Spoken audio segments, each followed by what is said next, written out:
On l'a vu, il va y avoir 3 changements a priori dans le 11 qui va débuter face à l'Irak. 3 changements dès le deuxième match sur des choix qui sont pas subis, c'est-à-dire qu'il n'y a pas de blessés ou de suspendus. Est-ce que vous êtes surpris, vous qui connaissez votre Deschamps sur le bout des doigts, Maxime et Martin, de voir autant de changements dès le deuxième match? Maxime, peut-être. Ouais.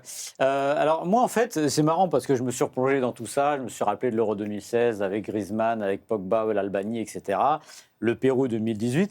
Et au fond, en fait, on a toujours l'impression, on a toujours l'adjectif pragmatique pour Deschamps, l'impression qu'il y a une ligne de conduite. Mais en fait, sa ligne de conduite, tout au long de sa carrière en équipe de France, c'est de s'adapter. C'est vraiment ça. C'est-à-dire qu'il est très, très fort pour ça. Et ça, je pense que dans le mix, on va dire, entraîneur, manager, motivateur et tacticien, je pense que le mix, globalement, c'est ce qui te fait mieux dans les équilibres. C'est-à-dire, c'est pas le plus grand tacticien du monde, c'est pas le plus grand manager du monde, mais il a quand même un bagage global qui est formidable. Et je me suis repenché. On a eu la chance de l'interviewer en one-to-one il y a maintenant en 2018, juste après la Coupe du Monde.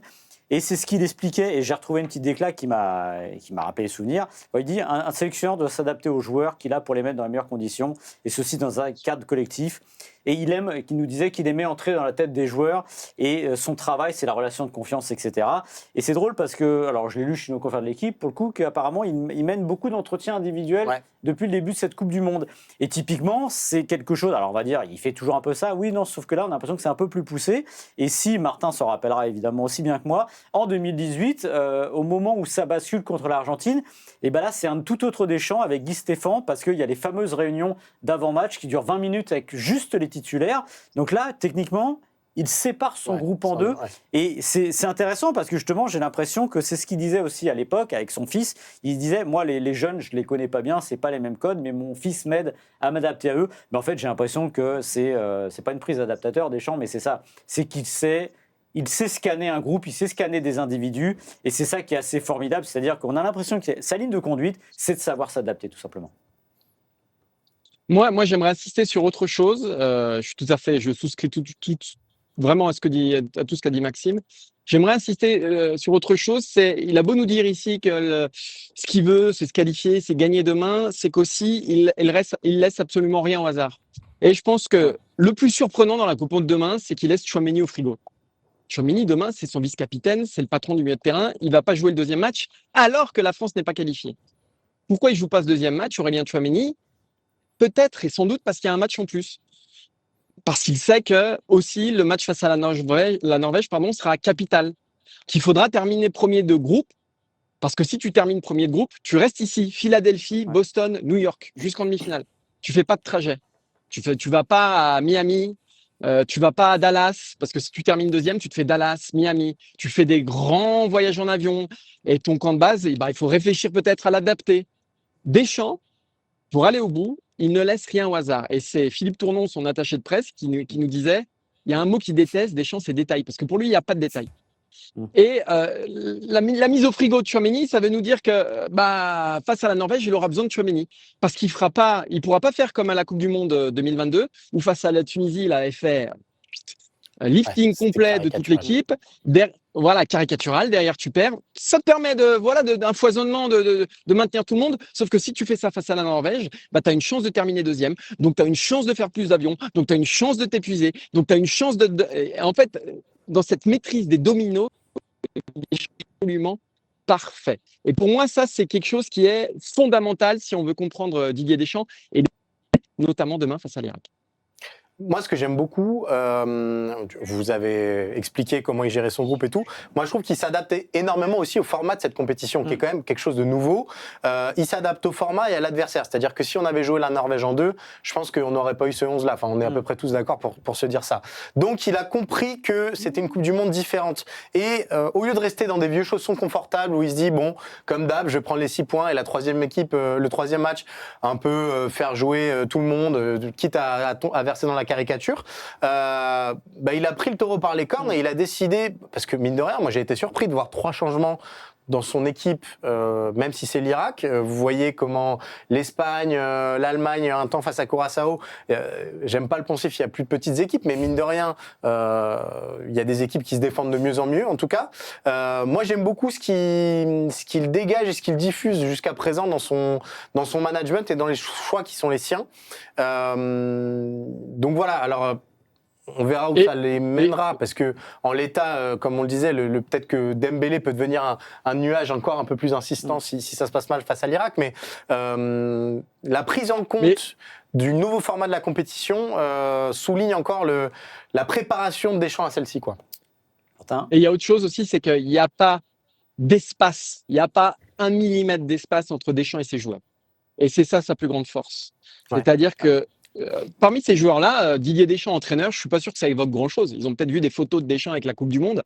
Peut-être qu'ils le respectent pour ça. Enfin, c'est pas Zidane, Didier Deschamps. Donc, je suis pas sûr qu'il y ait un respect infini Je suis du pas sûr joueur. qu'il y ait des compilations YouTube Didier Deschamps qui Ah circulent. non.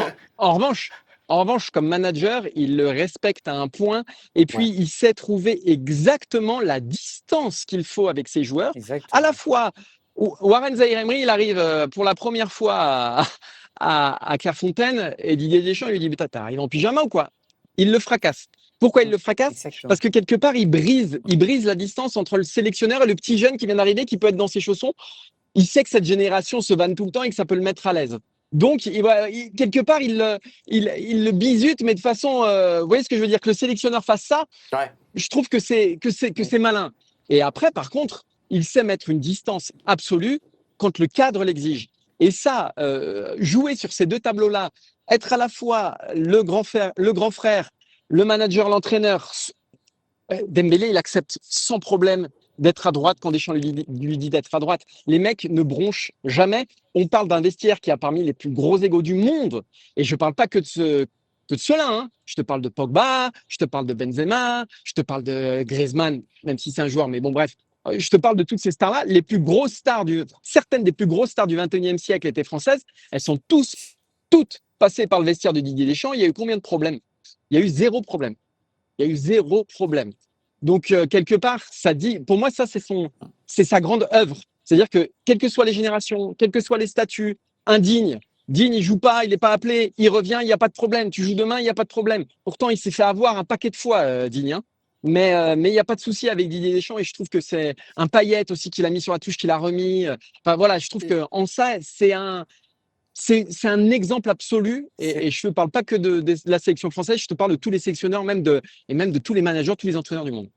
Là-dessus, sur Deschamps, et j'allais y venir justement, sa façon d'être avec les joueurs, et tu l'as dit, alors c'est l'homme de la seconde chance, c'est-à-dire qu'avec lui, tu as toujours un joker. C'est-à-dire que quoi que tu aies fait, quoi qu'il se soit passé... Benzema, c'est le meilleur exemple. Voilà. Mais en revanche, si tu grilles le deuxième joker, c'est fini.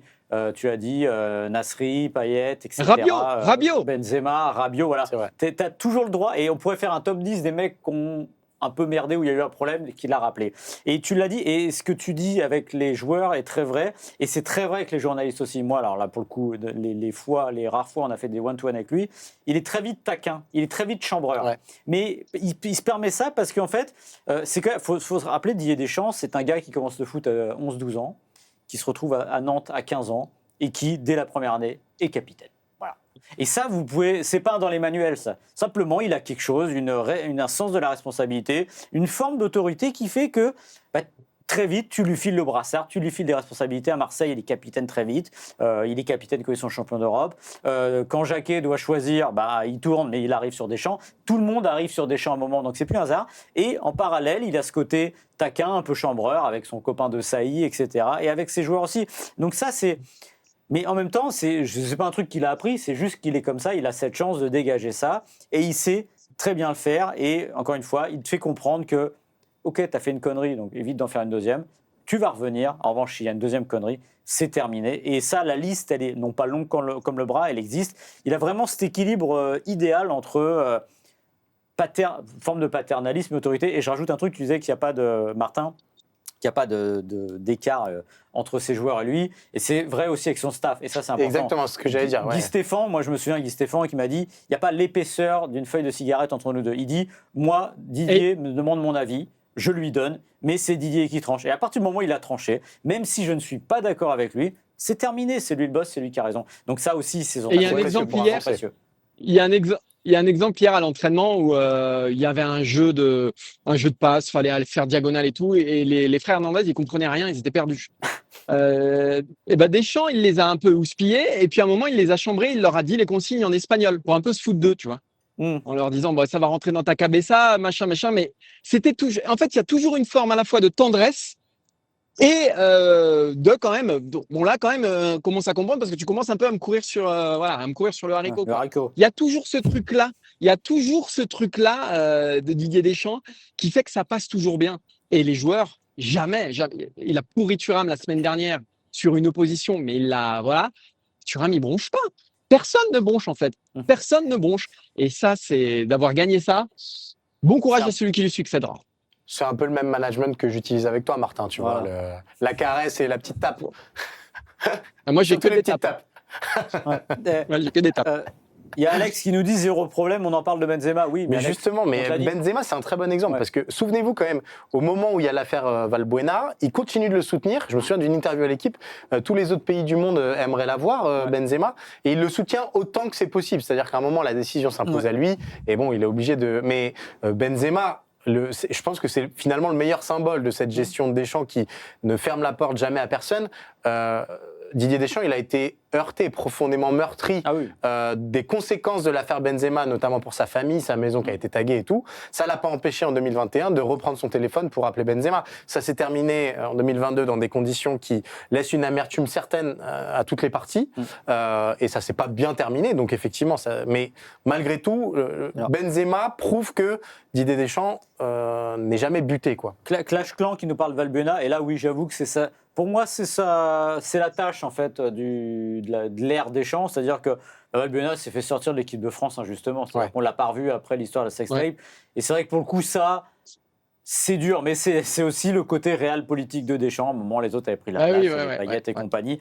Mais c'est vrai que et je suis à peu près certain que si un jour il en parle, ça ferait partie de ses regrets, dire bah oui, lui il est sorti alors sous le goût du Valbuena. Et du Griezmann aussi. Griezmann, t'as un côté quand même. Mais quand tu parlais de réel politique, c'est exactement ça. Et crève-cœur. Et c'est pour ça que je disais hier dans l'émission, parce que ceux qui étaient là, vos remplaçants, vos piètres copies, hier, vous m'avez mis la poubelle d'Eurosport sur le plateau, mais bon, bref, je fais l'émission quand même, qui disait, il mettra jamais Dembélé sur le banc, etc. Il y a un statut Ballon d'Or. Il a mis Griezmann sur le banc. Antoine Griezmann sur le banc, un des 5 meilleurs joueurs de l'histoire de l'équipe de France. Donc, si Deschamps, à un moment, il doit se confronter à une réalité et que celle-ci lui impose de mettre Dembélé, comme elle lui a imposé, selon ses critères à lui, on peut être d'accord ou pas, de mettre Griezmann sur le banc, il le foutra sur le banc.